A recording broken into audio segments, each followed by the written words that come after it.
Bon, les composantes de l'État, c'est la police, l'armée et la justice. Ce sont les trois composantes de l'État.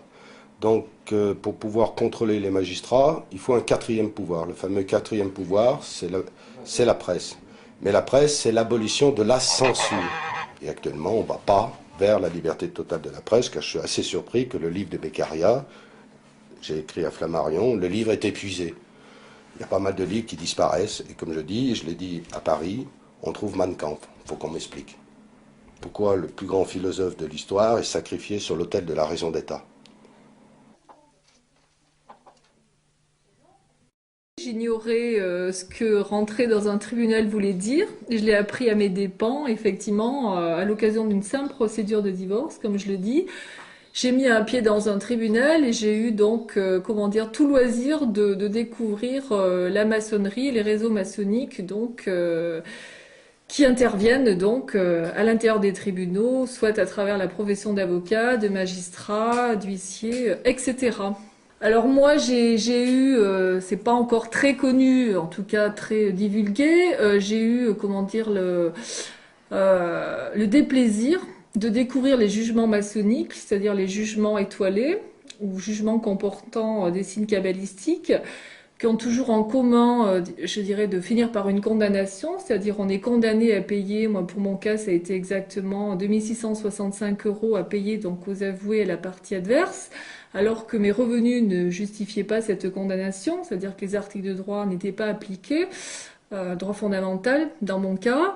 Un jugement maçonnique, qu'est-ce que ça veut dire? C'est que des fausses informations, c'est-à-dire des allégations, sont faites par des juges qui sont complètement à l'opposé de la réalité, telle qu'on peut la démontrer si on parle de soins ou d'éducation prodiguée aux enfants. Les juges se permettent d'écrire tout et n'importe quoi, et ça c'est la définition donc, du jugement maçonnique, que l'on peut attaquer par ailleurs pour faux. Mais comme je dis, euh, comment dire, la dangerosité et le scandale de ces jugements, c'est qu'il y a toujours une condamnation et qu'en même temps, on met en difficulté la personne en l'accusant ou en faisant disparaître, par exemple, toutes les preuves qu'elle amène pour comment dire, défendre, faire valoir ce qu'elle est ou ce qu'elle défend à travers une situation donc qui est comment dire évaluée dans un jugement. Et la gravité décrit actuellement de juges, c'est que ce sont des jugements, pour peu que ce soit des arrêts donc de cour d'appel qui sont exécutoires de plein droit. Donc les voies de recours sont comment dire se sont amenuisées à la différence de la première instance. Et comment dire, la difficulté de ces jugements qui ont l'autorité de la chose de juger, c'est qu'ils s'imposent de fait, et parfois avec des décisions extrêmement graves et qui portent une atteinte durable donc au niveau de la vie des gens. On nous dit souvent que nul est censé ignorer la loi. Et la loi, c'est vrai, le Dalloz, c'est des bouquins immenses. Pour se mettre tout ça dans la tête, le peuple ne comprend rien. Donc il a affaire des hommes de loi. Mais ces hommes de loi, eux-mêmes, nous plongent dans des défaites judiciaires qui fait qu'on ne sait plus où on en est. Alors bon, pour l'état des lieux, moi déjà, je peux situer que bon, après un divorce, ma liquidation de communauté après 8 ans n'est toujours pas faite.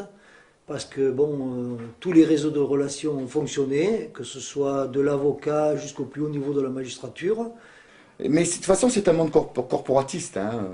On les prend tous, avoués, greffiers, avocats, avoués, experts, tout ça. Tous ces gens-là mangent ensemble, sortent ensemble, se marient ensemble. Il y a eu des policiers ripoux impliqués. Au départ, je me suis dit, ça va se régler par mon avocat. Et puis je me suis aperçu qu'il y avait des complicités au niveau des avocats. Il y a eu des complicités au niveau des avoués. Il y a eu d'importants retraits en espèces, comme je vous ai dit, 420 000 francs avant une audience d'appel. Puis je me suis aperçu que le juge de l'audience était au courant. Je déposais plainte et puis c'était toujours le même juge d'huissier qui intervenait. Et donc comme ça, j'ai l'impression que tout le réseau fonctionne jusqu'au bout. C'est-à-dire à partir du moment où il y en a un qui a commencé à protéger, derrière les autres continuent à protéger. Jusqu'à ce que, bon, on est des aberrations totales dans les jugements, ça fait rien. La loi n'est plus appliquée parce que ces gens-là, ils sont ensemble, ils sont du même milieu et tout le monde se protège. Ça va jusqu'au notaire, on met des prix aberrants, on m'assigne pour un partage bon, complètement farfelu, on fait enregistrer ce partage au centre des impôts, Au centre des impôts, on me répond, ben, il y a quelqu'un qui a bidouillé dans nos ordinateurs, excusez-nous, on rectifie.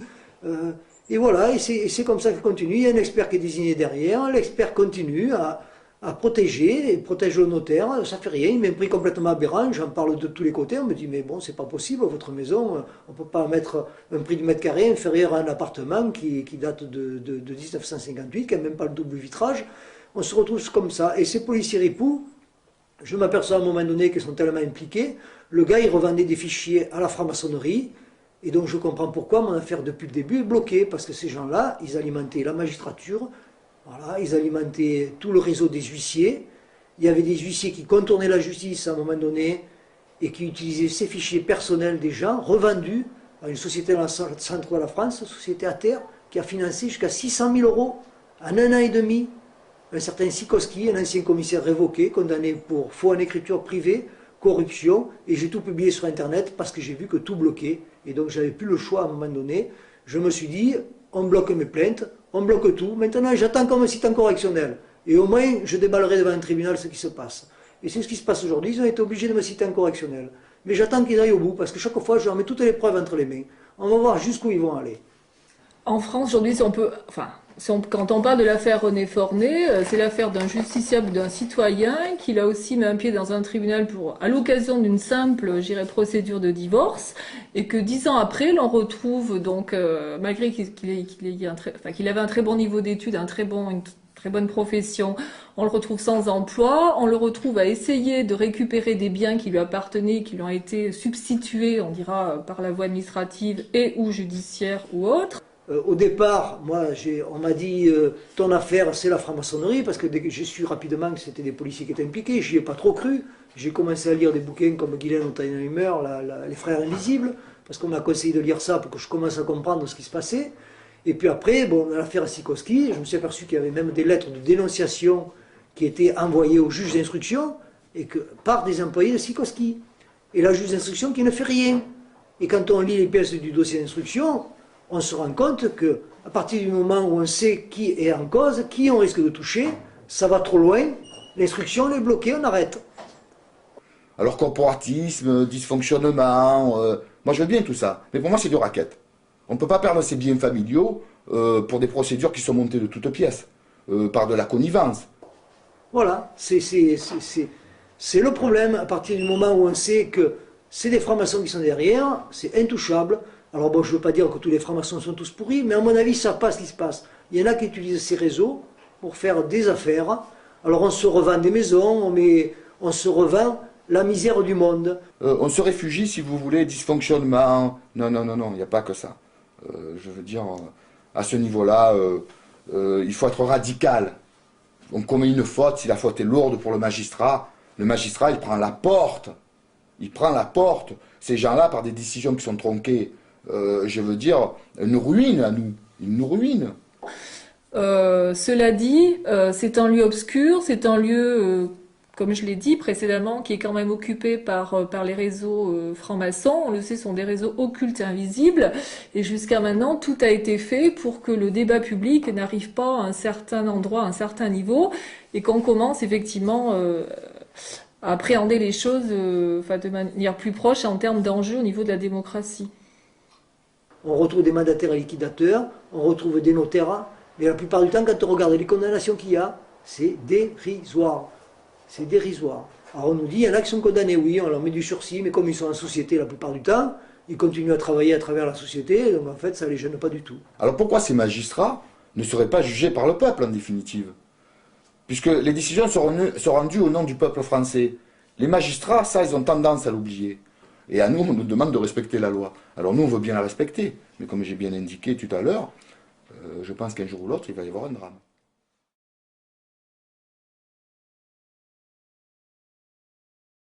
Bah oui, les francs-maçons, en tout cas dans nos systèmes français, belges, anglais, sont la structure, en fait, sont la structure de la société. Donc ils sont à tout...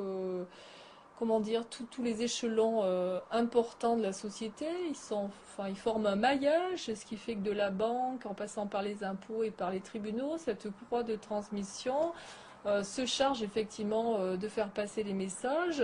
Le problème, si on en revient aux tribunaux, c'est que lorsque les francs-maçons désignent une proie qu'ils ont décidé de spolier à travers des procédures dans les tribunaux, ils demandent aux frères qui sont à la banque, aux impôts, de mettre en place les méthodes de harcèlement ou comment dire de mise en danger de la vie d'autrui, de manière à ce que lorsqu'ils ont décidé de saisir des biens ou de spolier, puisqu'ils mettent ça en place sur plusieurs années, toute la tentacule soit en place et que tout soit mis, tout soit prêt, tant aux impôts, tant à la banque. C'est comme ça qu'on a des interdits bancaires qui n'ont pas lieu d'être, des frais d'agio qui se mettent, en place alors qu'ils sont créés toutes pièces, ils sont factices. Donc tout se met en place au niveau de cette chaîne, de ce réseau. Ça fonctionne extrêmement bien avec tous les gens. Les proies qui ont suivi les maçons peuvent prouver aisément comment ça fonctionne, parce que en même temps, il y a toute une circulaire. C'est vraiment le système des roues, quoi. À un moment donné,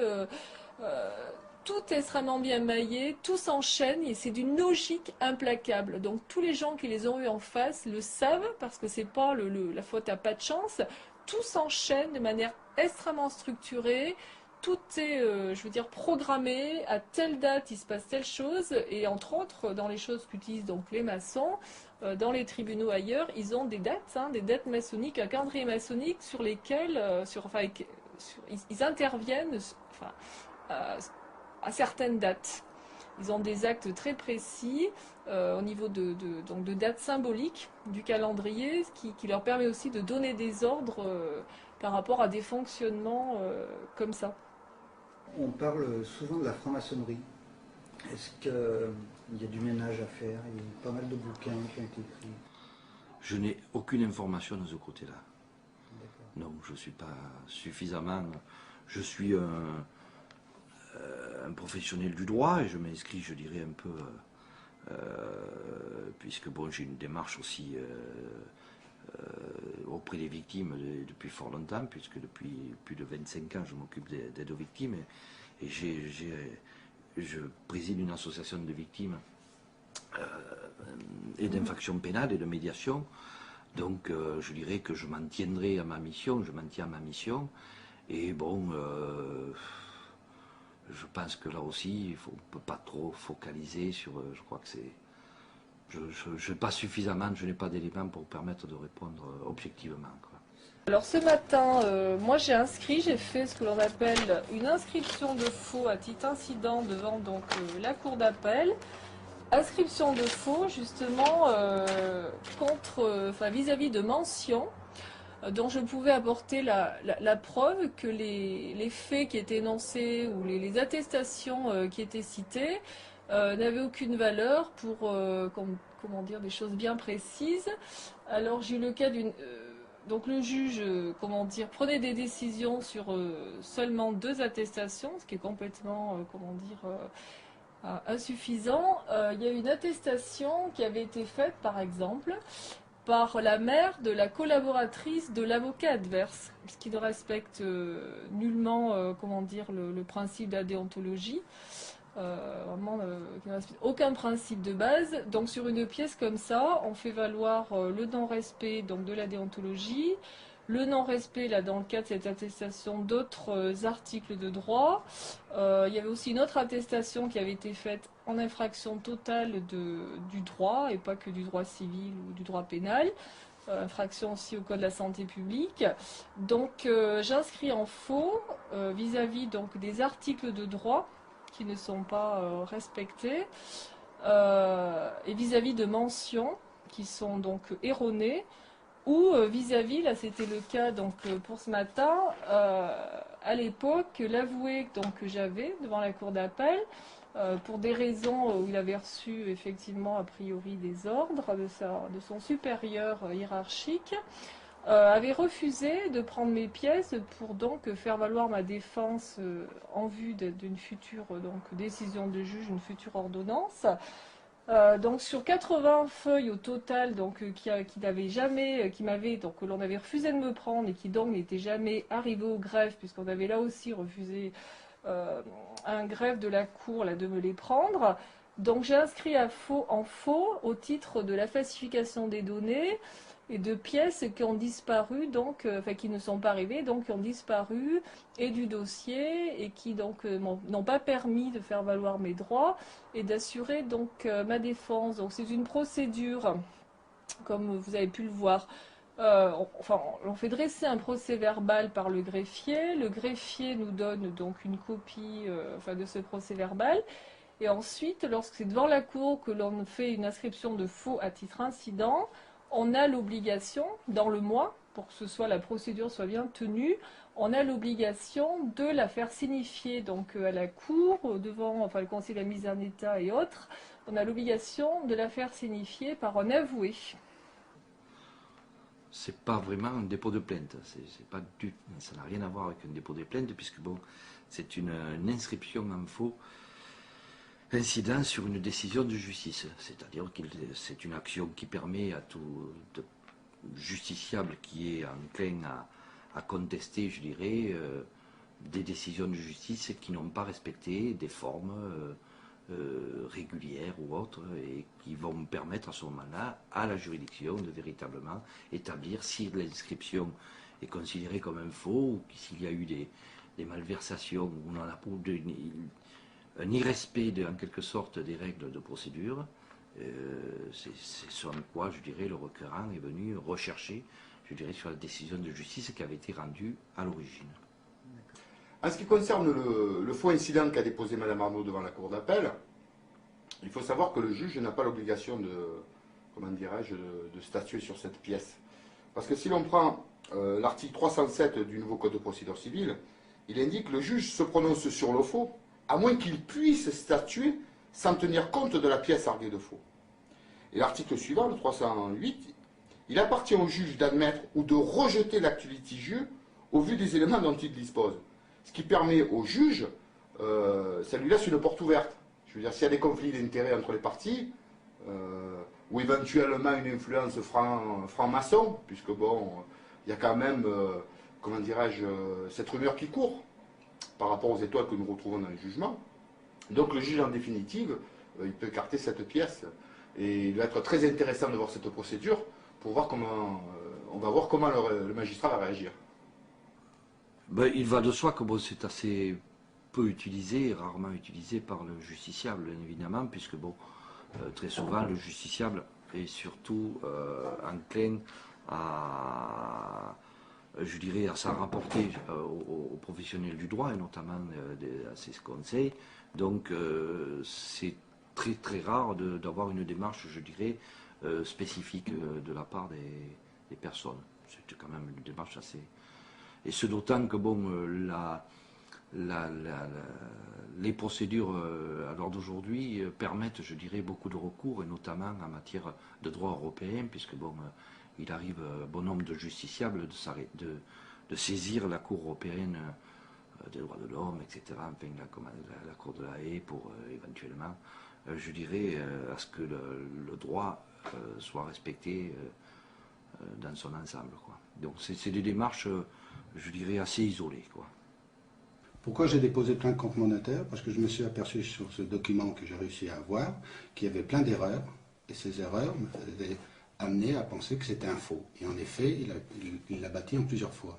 J'ai réussi à avoir ce fameux testament que le notaire refusait de me donner par l'intermédiaire de la Chambre des notaires. Et quand j'ai eu ce document dans les mains, en l'analysant, je me suis aperçu que c'était un faux.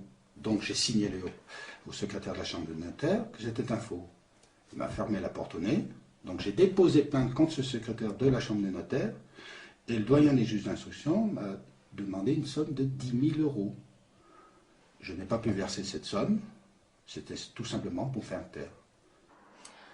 Alors qui sont les avoués? Les avoués donc travaillent auprès de la cour d'appel, en l'occurrence à du Gard, donc de Nîmes. Ils ont donc acheté une charge auprès de l'État. On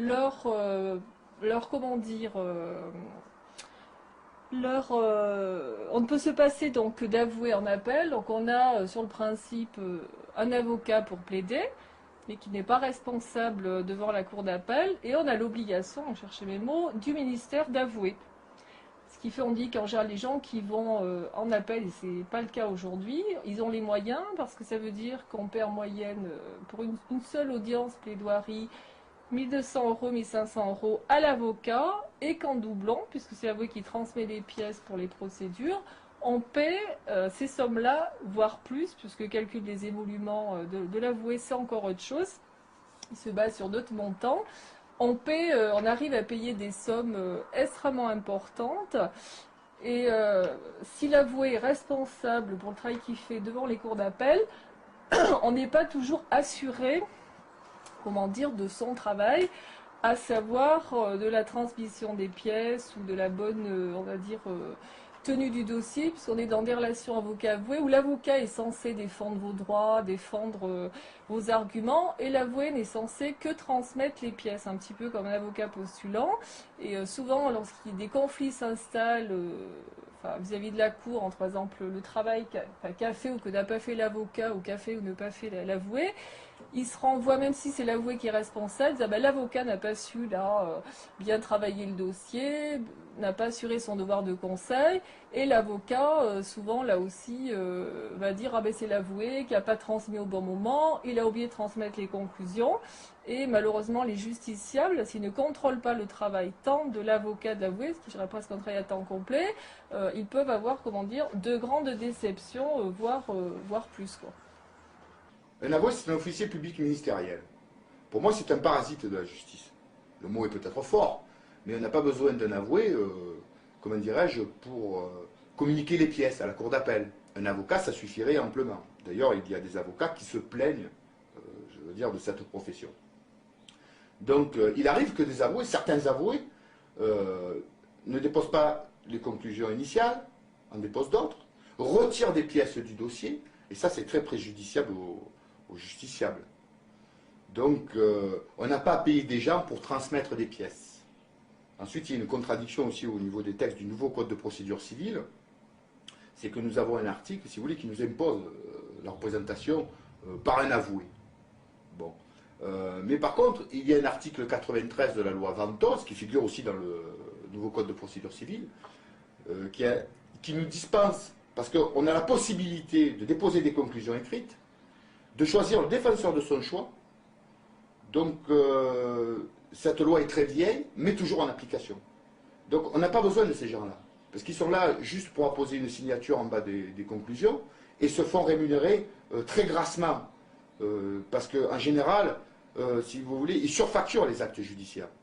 Bon, moi-même, j'ai engagé une procédure d'inscription de faux au tribunal de grande instance de Grenoble, et le greffier, lui, il doit certifier conforme les états de frais de l'avoué.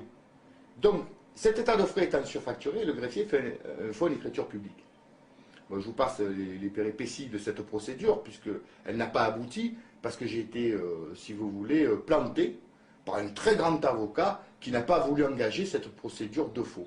Contrairement à celle de Mme Arnaud, qui n'était pas un incident devant la cour d'appel, mais un faux à titre principal dans un acte authentique. Donc cet avocat m'a planté la procédure, mais bon, il me reste à peu près 25 ans pour l'engager.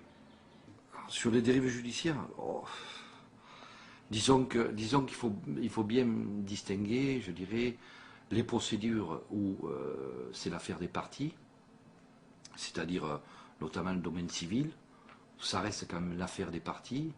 La justice, elle est là pour trancher, mais il appartient en quelque sorte à chacune des parties de fourbir ses armes, quoi, en quelque sorte. Et puis après, le domaine pénal, et on a vu avec l'exemple de l'affaire Outreau, par exemple, où, bon, je dirais, on est dans le domaine pénal où il appartient, je dirais, les parties subissent un peu plus l'appareil judiciaire, en quelque sorte. Soit elles sont auteurs, et donc elles rentrent dans un processus d'enquête, etc., soit elles sont victimes, et donc elles vont, je dirais, elles, de leur côté, subir l'appareil judiciaire, en quelque sorte. Donc c'est un peu différent, puisque bon, les enquêtes étant diligentées par des services de police ou de gendarmerie, donc c'est déjà, je dirais, une approche assez différente sur les dérives, ce qu'on peut considérer comme des dérives. Donc d'une manière générale, il est bien certain que la procédure, les procédures, qu'elles soient pénales ou civiles, permettent de placer des garde-fous, hein, pour permettre, je dirais, le respect du contradictoire, et ça c'est quelque chose d'énorme, de très important, surtout dans des pays aussi démocratiques que les nôtres, qui permettent quand même, je dirais, d'avoir des règles, donc le respect du contradictoire, ensuite, bon, au niveau des secrets d'instruction, et là, Dieu sait s'il y a beaucoup à dire, tout un tas je dirais, de garde-fous qui garantissent en quelque sorte les droits aussi bien du prévenu, du mis en cause que des victimes, et d'une manière générale dans le domaine civil, pour en faire le parallèle, je dirais ces règles de procédure civile qui permettent, je dirais, à chacun de pouvoir fourbir ses armes, en quelque sorte de défense. Voilà.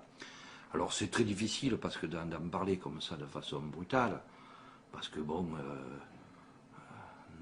n'étant pas parfait, nous ne pouvons être parfaits, bien évidemment, mais je crois que bon, il est important d'être attentif, je dirais, à tout ce qui se passe, et notamment, on l'a vu ces dernières années, sur les dérives, notamment en matière, je dirais, pénale, où bon, on est arrivé à des extrémités qui ont quand même particulièrement traumatisé, je crois, l'ensemble je dirais, des Français et je dirais de l'opinion publique, tout simplement, quoi. Alors, la représentation obligatoire, elle nous est imposée par l'article 751 du nouveau Code de procédure civile. Et cela devant le tribunal de grande instance, ce qui intéresse les gros litiges. Et moi j'affirme que c'est une histoire de gros sous. C'est une histoire de gros sous, pourquoi? Parce que au tribunal de commerce, on n'a pas besoin d'avocat. Au tribunal des prud'hommes, on n'a pas besoin d'avocat. Et devant le tribunal d'instance, du moment que le litige ne dépasse pas 10 000 euros, on n'a pas besoin d'avocat. Et dès qu'on dépasse 10 000 euros, alors là, il nous faut absolument un avocat. Et souvent c'est là où les problèmes commencent à arriver, quoi. Donc, l'article 751 aujourd'hui, c'est sûr, c'est un texte, mais je démontre, si vous voulez, juridiquement, en fonction des textes des Nations Unies, que cette représentation n'est pas obligatoire. Et donc cet article ne doit pas s'appliquer. Parce que le justiciable a droit à avoir accès à la justice. Alors si on vous impose un avocat, je veux dire, et que l'avocat ne veut pas, par exemple, ne veut pas engager la procédure, à ce moment-là, vous ne pouvez plus rien faire, c'est le blocus. Donc ça constitue, si vous voulez, une discrimination patente. Donc de ce fait, cet article 751 devrait être abrogé ou du moins modifié. Surtout pour les actions en responsabilité contre les auxiliaires de justice ou contre les officiers publics ministériels, parce qu'en définitive, c'est surtout là qu'il y a le problème. Parce que par corporatisme, on n'arrive pas à atteindre ces gens-là et on ne peut pas avoir réparation du préjudice subi. Donc avoir un avocat, c'est pas une garantie. On a toujours, si on est un peu averti face à la justice, on a l'obligation de contrôler leur travail, c'est-à-dire toujours demander à l'avocat, avant les dates de clôture des audiences à venir, on doit toujours demander copie des conclusions, enfin n'importe quel bon avocat doit les fournir, sinon c'est qu'il nous fait des petits dans le dos. Et de la même manière, comme aujourd'hui pour mon inscription en faux, je dois vérifier dans le mois, demander copie à l'avoué, qu'il a bien transmis à telle date, avec tous les tampons, etc., qu'il a bien transmis au conseil de la mise en état et président de chambre, mon inscription de faux. Inscription de faux qui vaut, donc l'on inscrit en faux et que ça tient entre guillemets la route, qui vaut à l'ordonnance d'être annulée et pour le coup d'être rejugée dans un délai d'un an et demi. Dans les conclusions des avocats, on se rend souvent compte qu'il y a des mensonges. Et ça, c'est contraire à leur serment. Parce que le serment, pour moi, il est violé délibérément. Parce que le serment de l'avocat, c'est « je jure d'exercer ma fonction avec dignité, humanité, délicatesse, etc. » Donc, de ce fait, des mensonges dans des conclusions au niveau de la justice ne devraient absolument pas apparaître. Il y a un autre problème majeur, c'est que les avocats vous adressent les conclusions une fois qu'ils les ont déposées. Et de ce fait, il peut y avoir une erreur qui est commise dans les conclusions parce qu'il n'y a que vous qui connaissez, enfin, il n'y a que le justiciable qui connaît vraiment son dossier. Donc il peut commettre une erreur. Et un avocat peu scrupuleux, on pourra dire, modifiera les conclusions en faveur de la partie adverse, afin de favoriser s'il y a entente. Et de ce fait, il devrait y avoir un texte qui devrait être promulgué, comme quoi les conclusions doivent être adressées aux parties avant qu'elles soient déposées. Disons que je suis mal placé pour regarder du mauvais yeux, par le mauvais côté de la lorgnette ou le bon côté, comme vous voudrez, suivant que l'on se place. Mais moi, ce qui m'intéresse, c'est surtout le sort des victimes, le sort des justiciables. Et bon, je pense qu'on ne peut pas tout. Ça fait sur peut-être des dérapages ou autres qui peuvent être constatés. On ne peut pas tout généraliser d'une façon, je dirais, de façon, je dirais, et considérer que bon, partout, je dirais, il y a des vilains petits canards, quoi, je dirais. Donc je pense que d'une manière générale, ce qui est important, c'est surtout que les gens aient une information. Ça, c'est très important. Je crois que bon, souvent, l'information que les gens ont de la justice, c'est hélas à travers la télévision, puisque bon, c'est souvent un parallèle avec les séries américaines qui finalement font la formation, je dirais, du commun des mortels. Et là aussi, on a je dirais, des règles totalement différentes, des modes de fonctionnement totalement différentes que les États-Unis. Et donc souvent, les gens font un amalgame, je dirais, dans le cadre de la défense de leurs droits, à travers, je dirais, des documentaires ou autres films qu'ils ont pu voir. Alors, je crois que notre plus grande difficulté aujourd'hui, enfin une des difficultés essentielles, est pour faire de l'aide aux victimes, entre guillemets, depuis plus près de 25 ans, c'est quand même ce manque d'information. On n'a jamais été à une période où l'information n'a jamais aussi bien circulé, et on se rend compte que les gens sont des choses élémentaires, quoi. Je veux dire, les gens n'ont pas le réflexe de le faire, et puis ensuite, bon, il est vrai que le milieu judiciaire est un milieu relativement opaque, au même titre que le milieu médical.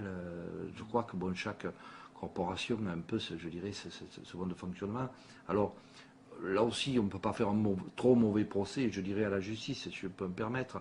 La justice, elle essaye aussi de son côté d'ouvrir des brèches en essayant de faire participer, je dirais, les magistrats n'ont jamais été autant sur le terrain extérieur que depuis ces dernières années. Ils participent, et notamment les magistrats du parquet, ils participent énormément, je dirais, à la vie de la cité. C'était beaucoup moins le cas par le passé, où les magistrats étaient beaucoup plus isolés. Donc, là aussi, il y a des évolutions, mais vous savez, on parle d'un armée de la grande muette, mais bon, la justice, c'est toujours très très difficile à bouger, très difficile à faire avancer. Et puis quand on commence à y toucher, c'est toujours très délicat. Et d'ailleurs, on voit bien que ces derniers temps, c'est un enjeu important sur le plan politique. Et on voit bien que, quelles que soient les colorations politiques des candidats, tous veulent y toucher, il faut le savoir. Mais comment s'y prendre, c'est un peu la question qui se pose à eux et qui se pose aussi à nous, parce que je pense qu'il y a il y a des choses qu'on doit faire évoluer, c'est clair, mais pas n'importe comment non plus, parce qu'on a un système judiciaire qui est relativement satisfaisant, je dirais, quand on voit ce qui peut se faire ailleurs et ce qui se fait ailleurs, quoi. Les conséquences, c'est vrai que le fait que je résiste et que, comment dire, avec le droit, j'essaie de faire valoir souvent, enfin, le respect du droit, des procédures, les choses qui étaient programmées pour, comment dire, c'est-à-dire on perd, on gagne à un moment dans une procédure. Donc les tentatives effectivement de me mettre complètement. La première fois ça, comment dire, ça a fonctionné parce que je n'étais pas avertie, je n'étais pas formée en droit. Après effectivement le fait que je connaisse la procédure, je me mette au droit. Ça m'a permis de contrecarrer dans les délais. Ça m'a permis, en tout cas, si je ne gagne pas, de résister. Et la programmation qui, pour le coup, s'était mise en place par cette justice parallèle, hein, qui utilise toujours le même séquentiel, les mêmes méthodes, des expertises pour finalement, entre guillemets, abattre la partie adverse, hein, la partie que l'on a décidé de rendre perdante. Pour le coup j'ai résisté, et donc le fait que moi chaque fois j'acte, en fait je fasse des actes de procédure, que je garde l'autonomie sur ma procédure, ça m'a permis finalement de résister, de maîtriser entre guillemets, même si c'est un peu difficile et lourd à gérer, ça m'a permis de tenir en face, d'être là et de ne pas me laisser pour le coup doubler sur les demandes de la partie adverse, demandes qui pouvaient être abusives. Ça m'a permis de garder la maîtrise et de ma vie et pour le coup de mon dossier. pour parler sur l'interventionnisme, je dirais des pouvoirs publics ou autres, je dirais qu'ils sont, enfin, à ma connaissance, tout à fait, je dirais, moins importants que ce qu'on pourrait croire. Hein. Et je vous dis, j'ai eu pour exemple une personne qui avait, je dirais, tué par fusil un jeune qui avait enjambé un garage de nuit, etc. Donc dans des conditions, je dirais, légales de légitime défense, alors que bon, il y avait une pression importante, je dirais, des médias qui souhaitaient que au moins une information soit ouverte devant le juge d'instruction. Le procureur a considéré qu'il s'agissait tout simplement d'une légitime défense. Il a classé ça ensuite, il n'y a jamais eu de poursuite, ni d'ouverture d'information.